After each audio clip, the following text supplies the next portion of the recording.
Kasih-Nya menggerakkannya untuk menyembuhkan orang yang sakit dan kerasukan setan, membangkitkan orang mati, dan memberi makan orang yang kelaparan, untuk secara pribadi mengajar mereka yang membutuhkan penggembalaan.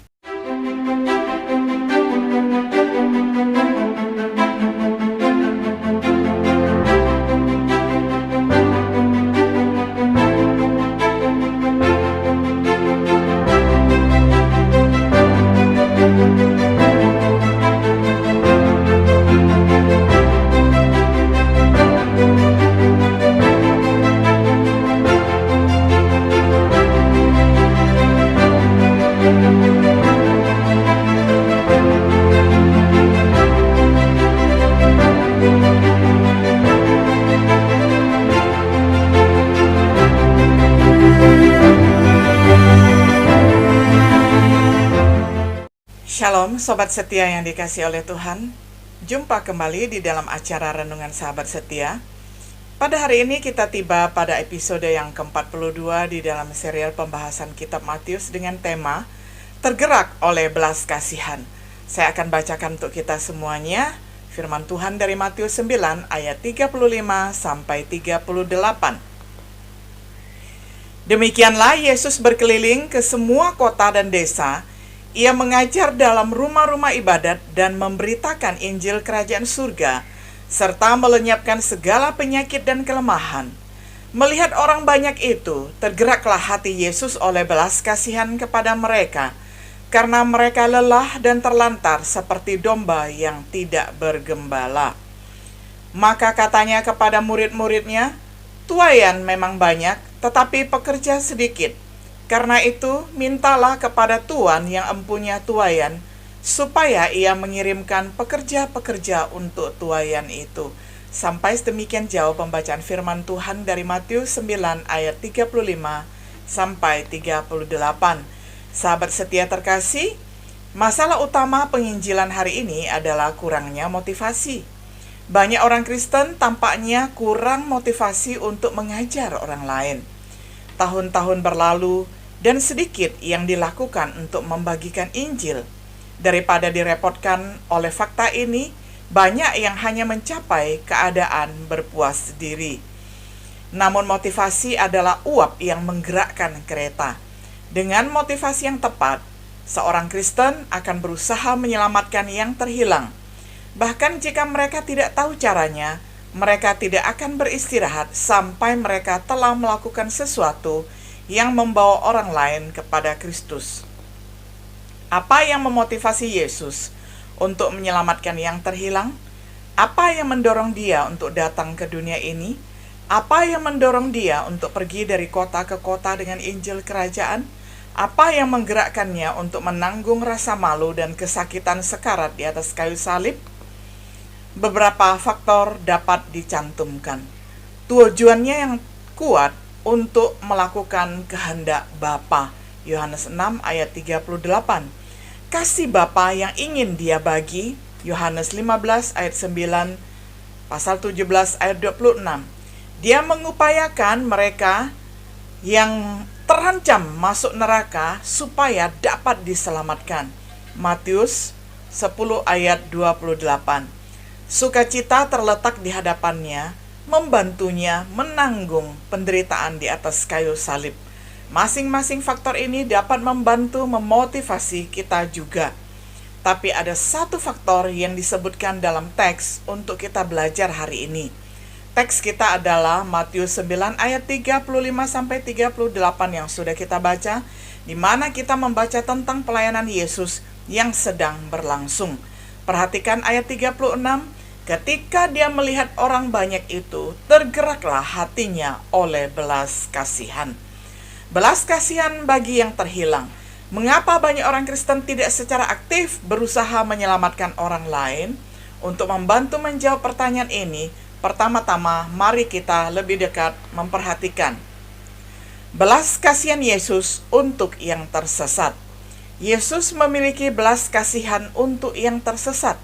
Seperti yang disebutkan di dalam banyak kesempatan di dalam keempat Injil, dalam teks kita di dalam Matius 9 ayat 36, sebelum memberi makan 5.000 orang, Tuhan hatinya tergerak oleh belas kasihan. Sebelum memberi makan 4.000 orang, hati Yesus juga tergerak oleh belas kasihan. Belas kasihan Yesus terhadap berbagai orang, seperti seorang penderita kusta yang dicatat di dalam Markus 1 ayat 40-41. Kemudian seorang yang kerasukan setan juga dicatat oleh Markus 5 ayat 1-20. Janda di Nain yang kehilangan putra satu-satunya, dan kemudian Tuhan Yesus bangkitkan untuk ibu janda ini sehingga anaknya kemudian hidup kembali, serta belas kasihan Tuhan kepada 2 orang buta sebagaimana yang dicatat di dalam Matius 20 ayat 30-34. Yesus tergerak oleh belas kasihan ketika dia melihat orang yang lelah dan terlantar seperti domba tanpa gembala, yang menderita berbagai penyakit, kerasukan setan, dan kelaparan. Kasih-Nya menggerakkannya untuk menyembuhkan orang yang sakit dan kerasukan setan, membangkitkan orang mati, dan memberi makan orang yang kelaparan, untuk secara pribadi mengajar mereka yang membutuhkan penggembalaan, untuk memanggil para murid-Nya agar berdoa lebih banyak untuk meminta pekerja tuaian, untuk mengutus murid-murid-Nya sebagai pekerja. Matius 10 ayat 1-7. Yesus benar-benar digerakkan oleh belas kasihan untuk yang terhilang, termotivasi. Dia melakukan apa yang dia bisa lakukan untuk memenuhi kebutuhan mereka, terutama kebutuhan mereka akan keselamatan. Sekarang, mari kita perhatikan sejenak hal yang kedua, belas kasihan untuk yang terhilang. Apakah kita punya kewajiban untuk yang terhilang?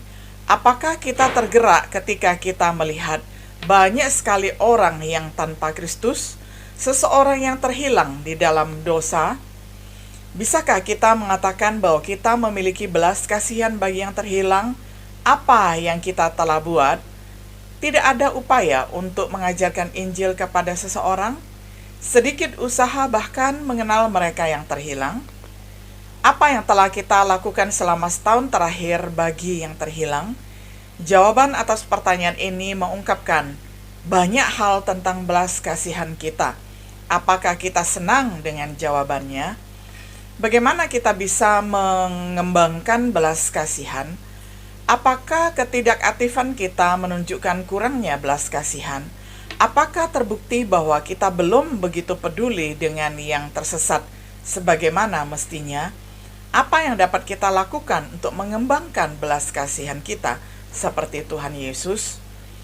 Belas kasihan bagi jiwa-jiwa yang terhilang dapat dikembangkan dengan membiarkan Tuhan mengajari kita bagaimana mengasihi. 1 Tesalonika 4 ayat 9, 1 Yohanes 3 ayat 16-17. Tuhan mengajar kita melalui teladan anaknya. Semakin sering berkontemplasi akan kasih Tuhan kepada kita, kita akan semakin dapat mengasihi orang lain. Jadi firman Tuhan sangat penting untuk mengembangkan belas kasihan. Menghabiskan waktu di sekitar orang-orang. Untuk mengasihi orang, kita perlu mengenal mereka. Seperti yang dinyatakan oleh Will Rogers, saya tidak pernah bertemu dengan orang yang saya kenal yang tidak saya sukai. Semakin banyak kita mengenal orang, semakin besar kemungkinan kita menjadi prihatin tentang kesejahteraan mereka. Kita perlu berhati-hati menjadi terisolasi dari orang-orang.